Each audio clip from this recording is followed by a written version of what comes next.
India TV, आपकी आवाज।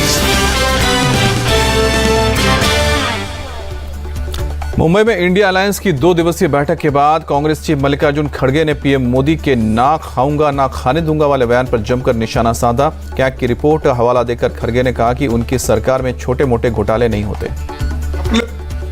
उनके जो इंस्टीट्यूशनल करप्शन होते हैं, ऐसा छोटा मोटा करप्शन वो नहीं करते, लोगों को नहीं दिखना वो पूरा। लेकिन सीएजी रिपोर्ट में दिखाया है कितने करोड़ घपले हो गए हैं। तो उनका करप्शन इनविजिबल है और वो हमेशा अपनी बात ये कहते हैं कि मैं किसी को न खाऊंगा न किसी को खाने दूंगा।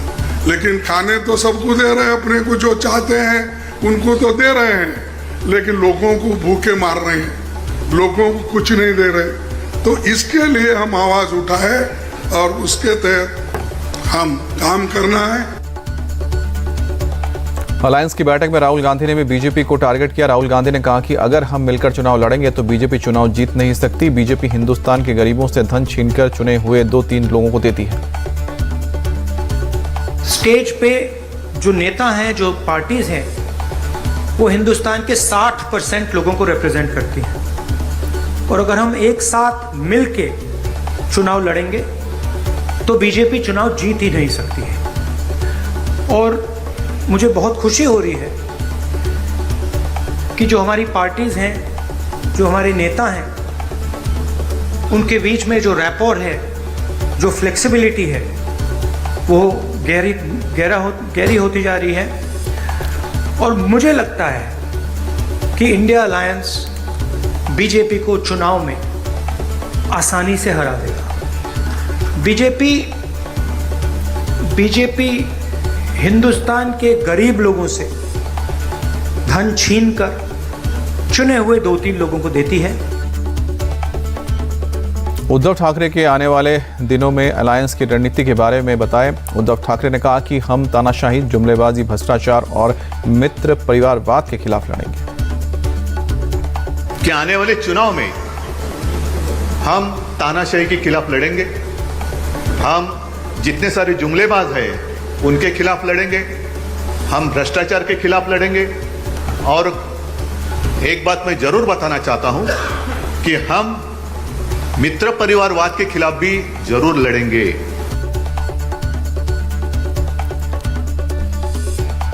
आरजेडी चीफ लालू यादव ने राहुल गांधी को विश्वास दिलाया कि हम एकजुट होकर बीजेपी के खिलाफ लड़ रहे हैं। लालू यादव ने आगे कहा कि सीट शेयरिंग में कोई दिक्कत नहीं आएगी, अपना कुछ नुकसान करके भी अलायंस को जिताएंगे, मोदी को हटाएंगे। सब एक हैं और एक होकर के हम लोग इस लड़ाई को लड़ रहे हैं। और राहुल गांधी जी को भी हम काफ़ी मजबूती के साथ विश्वास हम लोग दिलाते हैं कि हम सब एकजुट हो करके सभी लोगों को अकोमोडेट करके आगे सीट शेयरिंग अब शुरू होगा। सीट शेयरिंग, और सीट शेयरिंग में हम लोग सब लोग सफल होंगे, कोई दिक्कत कठिनाई नहीं होगी, कहीं कोई हर्डल नहीं होगा। अपना कुछ नुकसान करके भी हम लोग इंडिया को, ये संघ है, हम लोग जिताएंगे और मोदी को हटाएंगे और देश को बचाएंगे। दिल्ली के सीएम अरविंद केजरीवाल ने मोदी सरकार को बताया सबसे अहंकारी सरकार। कहा कि यह सरकार खुद को भगवान समझने लगी है। आने वाले दिनों में बहुत बड़ी ताकतें इंडिया अलायंस को तोड़ने में लगेंगी। इससे ज्यादा अहंकारी सरकार आज तक कभी नहीं हुई और ये लोग अपने आप को भगवान से भी बड़ा समझने लग गए हैं। और जब कोई आदमी अपने आप को भगवान से बड़ा समझने लगता है तो फिर उसका पतन भी जल्दी होता है। मुझे बेहद खुशी है कि इंडिया अलायंस में सब लोग आपस में जुड़ रहे हैं। एक चीज़ मैं देख रहा हूँ, बहुत बड़ी बड़ी ताकतें, अब सबको लगने लगा है कि ये इंडिया अलायंस मोदी सरकार के आने वाले समय में मोदी सरकार के पतन का कारण बनने वाला है। तो बहुत बड़ी बड़ी ताकतें इस इंडिया अलायंस को तोड़ने में लगेंगी, बहुत बड़ी बड़ी ताकतें। इंडिया अलायंस की चौथी बैठक दिल्ली में होगी। ये जानकारी एनसीपी नेता सुप्रिया सुले ने दी। हालांकि सुप्रिया सुले ने बैठक की तारीख नहीं बताई। भैया जी अगली मीटिंग कहाँ होगी अब? दिल्ली में। अगली मीटिंग दिल्ली में? हाँ। कब किस डेट पे? आपको कौन सी डेट पे चाहिए उस दिन रख लेंगे।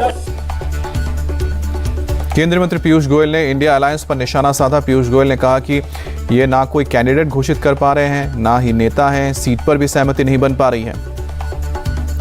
तो ना कोई कैंडिडेट अनाउंस कर पा रहे हैं, ना कोई नेता घोषित कर पा रहे हैं। ममता बनर्जी सुनते हैं नाराज होकर उठ के चली गई, अब बोलते हैं सीट का समझौता करेंगे एज फार एज पॉसिबल, यानी वो भी सहमति नहीं बना पा रहे हैं। इतना है तो घमंडी लोग हैं, घमंडी गठबंधन है, अपने घमंड से उठ ही नहीं पा रहे हैं, वो क्या जनता की सेवा करेंगे। अच्छा, लोगों में डिजाइन और रंग के ऊपर ही झगड़ा कर रहे हैं, तो ये तो एक प्रकार से पूरा फेल्ड है। मुझे लगता है एकनाथ राव शिंदे जी ने ठीक कहा, ये इंडिया अलायंस है, ये अंडा अलायंस बन जाएगा। राहुल गांधी ने इशारों में महाराष्ट्र में शिवसेना और एनसीपी में टूट पर निशाना साधा। राहुल गांधी ने कहा कि कांग्रेस पार्टी विचारधारा की पार्टी है, महाराष्ट्र में कांग्रेस बाकी पार्टियों की तरह टूटी नहीं है। यहां पे महाराष्ट्र में कौन सी पार्टी खड़ी हुई है? हमारी पार्टी तो नहीं टूटी ना?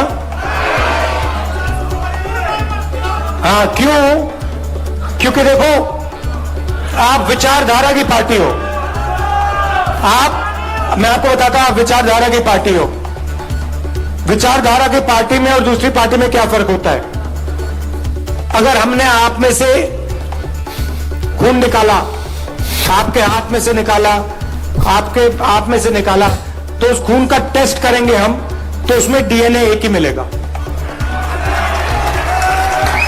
और वो किसी से डरता नहीं है, वो घबराता नहीं है। उसको 2-3 लाठी मारो, वो कहता है भैया और मारो मुझे। ये कांग्रेस पार्टी का कार्यकर्ता है। वन नेशन वन इलेक्शन को लेकर मोदी सरकार ने एक कमेटी गठित की है। पूर्व राष्ट्रपति रामनाथ कोविंद की अध्यक्षता में गठित कमेटी बिल के कानूनी पहलू पर सुझाव देगी। इस पर जब बंगाल की सीएम ममता बनर्जी से सवाल किया गया तो उन्होंने कहा कि हम भारत को बेस्ट बनाने की लड़ाई लड़ रहे हैं। वन नेशन वन इलेक्शन पर सरकार ने कमेटी बनाई है। सरकार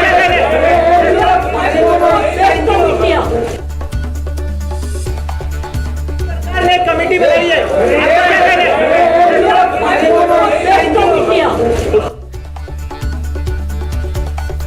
वन नेशन वन इलेक्शन पर समाजवादी पार्टी चीफ अखिलेश यादव का भी बयान सामने आया है। अखिलेश यादव ने जब इस पर सवाल किया गया तो अखिलेश ने कहा कि यूपी में वन नेशन वन इलेक्शन के तहत चुनाव होगा या नहीं।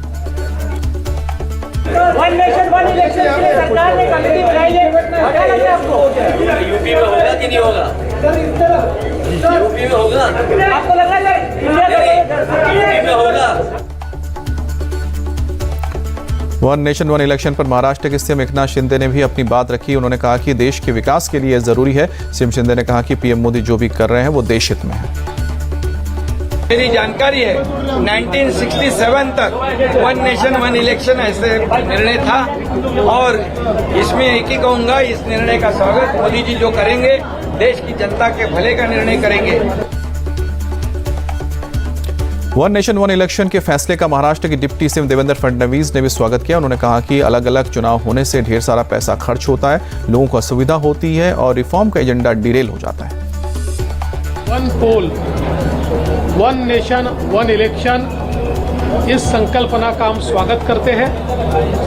देश में इतने चुनाव होते हैं, उसकी आचार संहिता में दिन बर्बाद होते हैं, पैसा अलग खर्च होता है, लोगों को भी असुविधाओं का सामना करना पड़ता है और सबसे महत्वपूर्ण यह है कि रिफॉर्म्स का जो एजेंडा है वो पूरे तरीके से डीरेल होता है।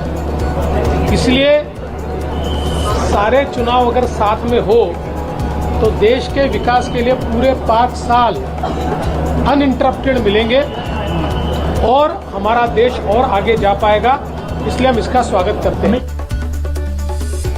वन नेशन वन इलेक्शन पर महाराष्ट्र कांग्रेस के नेता पृथ्वीराज चव्हाण ने कहा कि सरकार के पास चुनाव कराने का अधिकार तो होता है, लेकिन इसके लिए कानून बनाने की क्या जरूरत है? सरकार ये सब ध्यान भटकाने के लिए कर रही है। सरकार को जब भी चाहे चुनाव करवाने का अधिकार है। लोकसभा चुनाव मई 2024 में होने वाला है, अगर जल्दी कराना तो सरकार कर सकती है। बाकी राज्यों के विधानसभा चुनाव कुछ अगले साल है, कुछ अभी है, उनके साथ लोकसभा चुनाव कराना चाहते तो कोई कानून लाने की ज़रूरत नहीं है, ये सरकार का अधिकार होता है। तो ये ऐसी अफवाह फैलाने की क्या ज़रूरत है? अगर सरकार ने घोषणा की है कि 5 दिन का विशेष सत्र बुलाएंगे और उसमें कुछ विधेयक पारित कराएंगे, तो बताइए कौन से विधेयक है? तो ये सिर्फ इंडिया मीटिंग में कुछ उसका ध्यान बटाने के लिए किया जा रहा है। एमपी के सीएम कमलनाथ ने भी वन नेशन वन इलेक्शन पर अपना बयान दिया। उन्होंने कहा कि इसके लिए संविधान में संशोधन करना होगा और सबसे मुख्य बात है कि इसके लिए राज्यों की स्वीकृति की भी लेनी पड़ेगी। संशोधन की आवश्यकता है, राज्यों की स्वीकृति है, ये हमारे संविधान में इसका जो संशोधन करना है। ये केवल लोकसभा राज्यसभा की बात नहीं, इसके लिए मुझे सत्र बुलाया जा रहा है, इसके लिए मुझे सत्र बुलाया जा रहा है। ये केवल संविधान में संशोधन राज्यसभा और लोकसभा में हो जाए इसके संबंध में राज्यों को भी स्वीकृति देनी पड़ेगी। पर जो राज्य बीजेपी के हैं वो वहाँ अपनी विधानसभा बना सकते हैं, जैसे कि हरियाणा हो गया, महाराष्ट्र हो गया, ये एनडीए सरकार, तो एक लाइन का वो कैबिनेट में प्रस्ताव पास करना कि विधानसभा बंद हो जाए।